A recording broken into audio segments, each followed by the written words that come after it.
Silicon Valley has been the cradle of this sort of series of innovations that over the last decades have propelled technology and world economy. But all of the resources, all of the intelligence has been invested into the immaterial, the digital realm, the internet. It was just fascinating to be seeing the physical reality of a valley that has changed the world, and that valley actually itself hasn't changed.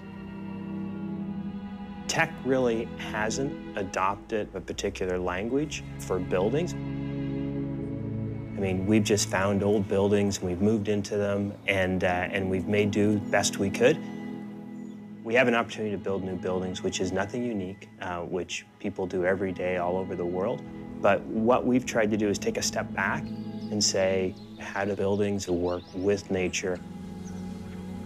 You know, what will transit look like in the future? Not what is transit today. We're really making sure that we make spaces very open and accessible, so it's just not for Googlers, but it's for anyone who lives in the area to come by. And then the last piece, which is really Google at its heart, in anything we do, trying to leave the project, giving something back to the world that they didn't have before we started.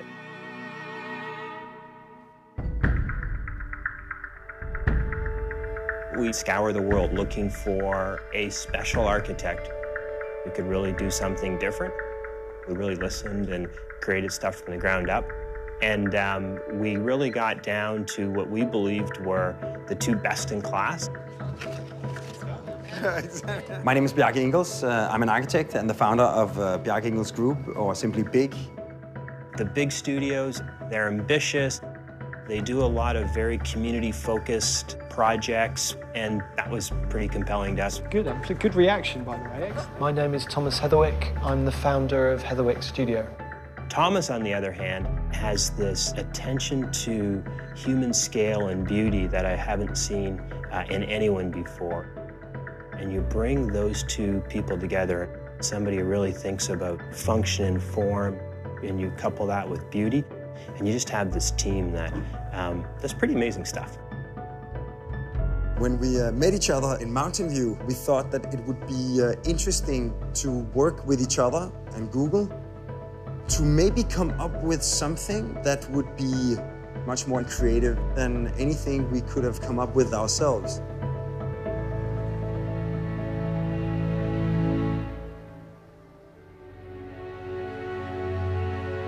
What is the best possible environment we can make to invent, engineer, and most importantly, make ideas happen and go out into the world?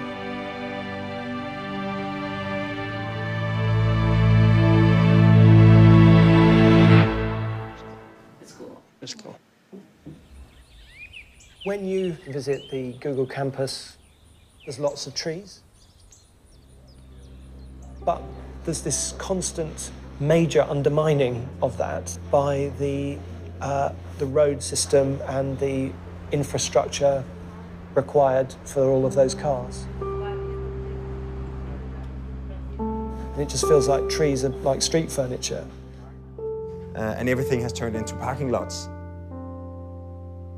We're trying to sort of reverse this process and really sort of recreate some of the natural qualities that have been there in the first place. Really transform the sea of parking that you find today into sort of a natural landscape where you'll find an abundance of green both outside but also inside. These are greenhouses that enclose and protect pieces of nature. Next to ecologically sensitive areas, we're able to pull back buildings and create wildlife habitat. We're able to create areas where we're restoring waterways that bring water out to the bay. It's interesting to try and look at how you can really augment or turn the dial up more on that nature, at the same time as looking to really protect the land use.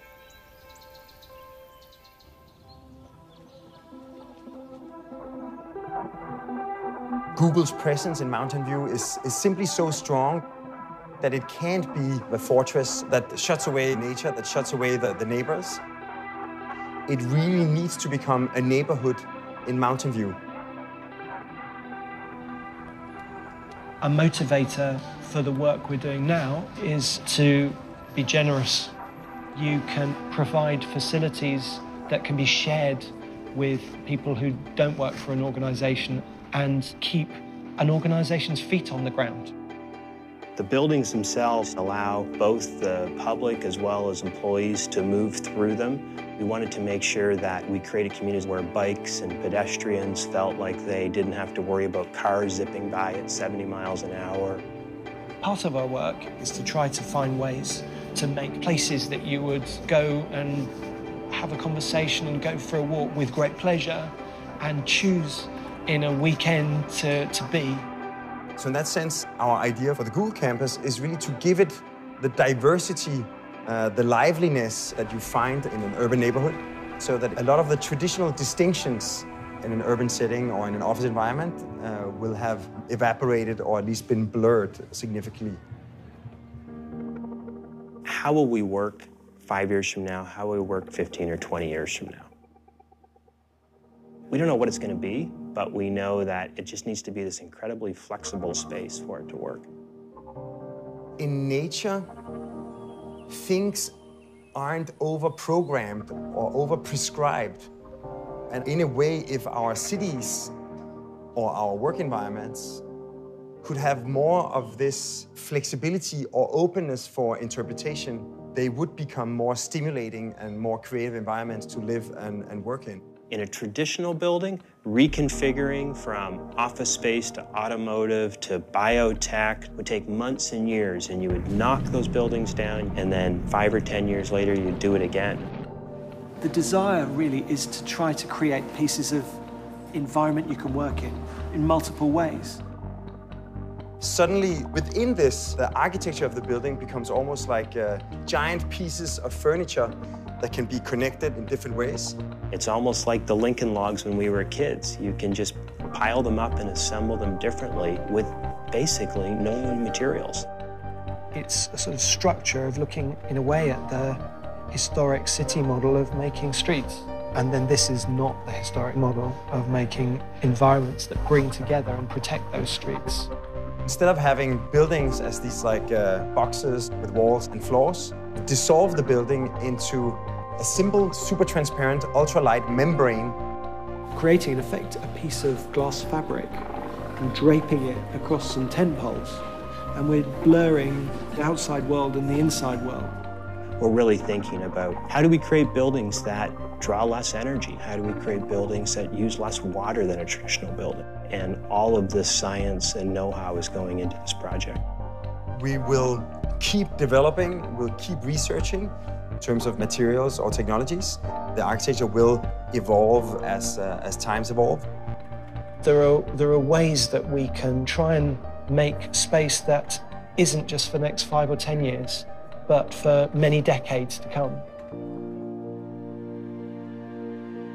Between these 3 different minds or 3 different companies working together, I think we have really arrived at something that I'm dead certain we wouldn't have arrived at if any one of us were working in isolation.